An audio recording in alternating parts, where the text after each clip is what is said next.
जी रमेश जी, आपका स्वागत है सर हमारे चैनल में।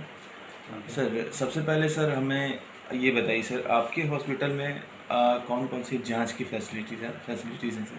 किस किस का जांच आप अपने हॉस्पिटल्स में करते हैं? यहाँ सारे ब्लड इन्वेस्टिगेशंस जो जनरली रिक्वायरमेंट जो रहता है पेशेंट का, वो सारी जांच की व्यवस्था है।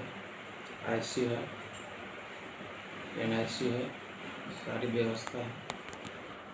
सर जैसा कि आपने कहा कि कोविड का से ये नहीं मिला था सर्टिफिकेट, सारे हॉस्पिटल में, बट आपको नहीं मिला, तो किस तरह की प्रॉब्लम सर उस समय आ रही थी आपके साथ? क्या प्रॉब्लम आ रहा था कि आपको नहीं मिल पाया सर?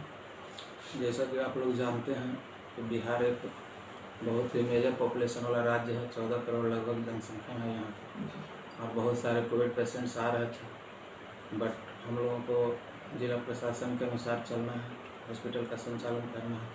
तो हम लोगों का हॉस्पिटल जो है सो कोविड डेडिकेटेड नहीं था, इस कारण से हम लोग पेशेंट्स को एडमिट नहीं कर पा रहे थे।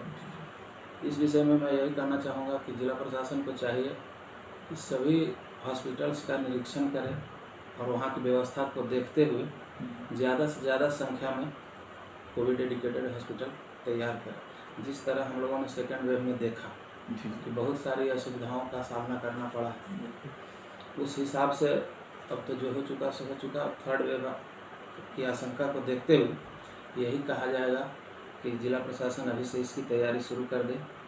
कारण कि आम जनता से हम लोग बस यही अपील कर सकते हैं कि प्रिकॉशन रखें, जो सरकार द्वारा निर्देश दिए गए हैं उसका पालन करें।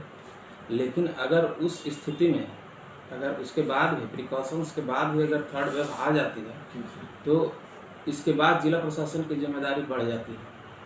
तो विशेषकर मैं पर्सनल बोलना चाहता हूँ कि जिला प्रशासन से मेरा यही रिक्वेस्ट है कि हॉस्पिटल्स का अभी से ही निरीक्षण कर दे, अभी से ही सब कुछ देखे कि किस हॉस्पिटल में किस प्रकार की व्यवस्था है, और कोविड डेडिकेटेड हॉस्पिटल्स की संख्या बढ़ाई जाए। बिकॉज जिस तरह की आशंका जाहिर की जा रही है कि बच्चों में इस वेव का ज़्यादा असर होगा, तो बच्चे खास करके जब प्रभावित होंगे तो बहुत ज़्यादा इसका बुरा असर पड़ने वाला है।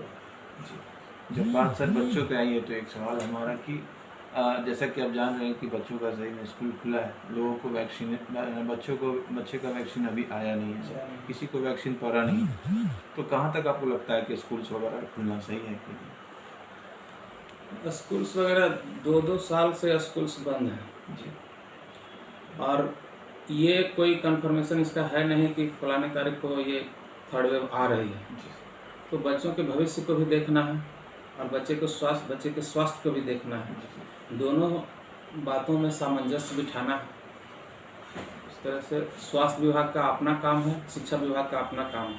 दोनों अपने अपने मानदंड के अनुसार जो उचित समझें करें, लेकिन शिक्षा भी जरूरी है और सुरक्षा तो, स्वास्थ्य तो बहुत ज़्यादा जरूरी है।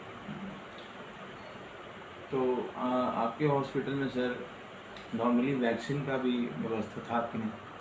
नहीं, हम लोगों के हॉस्पिटल्स में वैक्सीनेशन की व्यवस्था नहीं किसी प्रकार की जिला प्रशासन से उस तरह की कोई सूचना दी गई और नहीं कोई ऐसा अप्रोच किया गया, इसलिए यहाँ वैक्सीनेशन की व्यवस्था नहीं थी। अपना परिचय बता दीजिए। मैं रमेश कुमार, मैनेजमेंट इंचार्ज, ओम पाटलिपुत्र हॉस्पिटल, भागलपुर।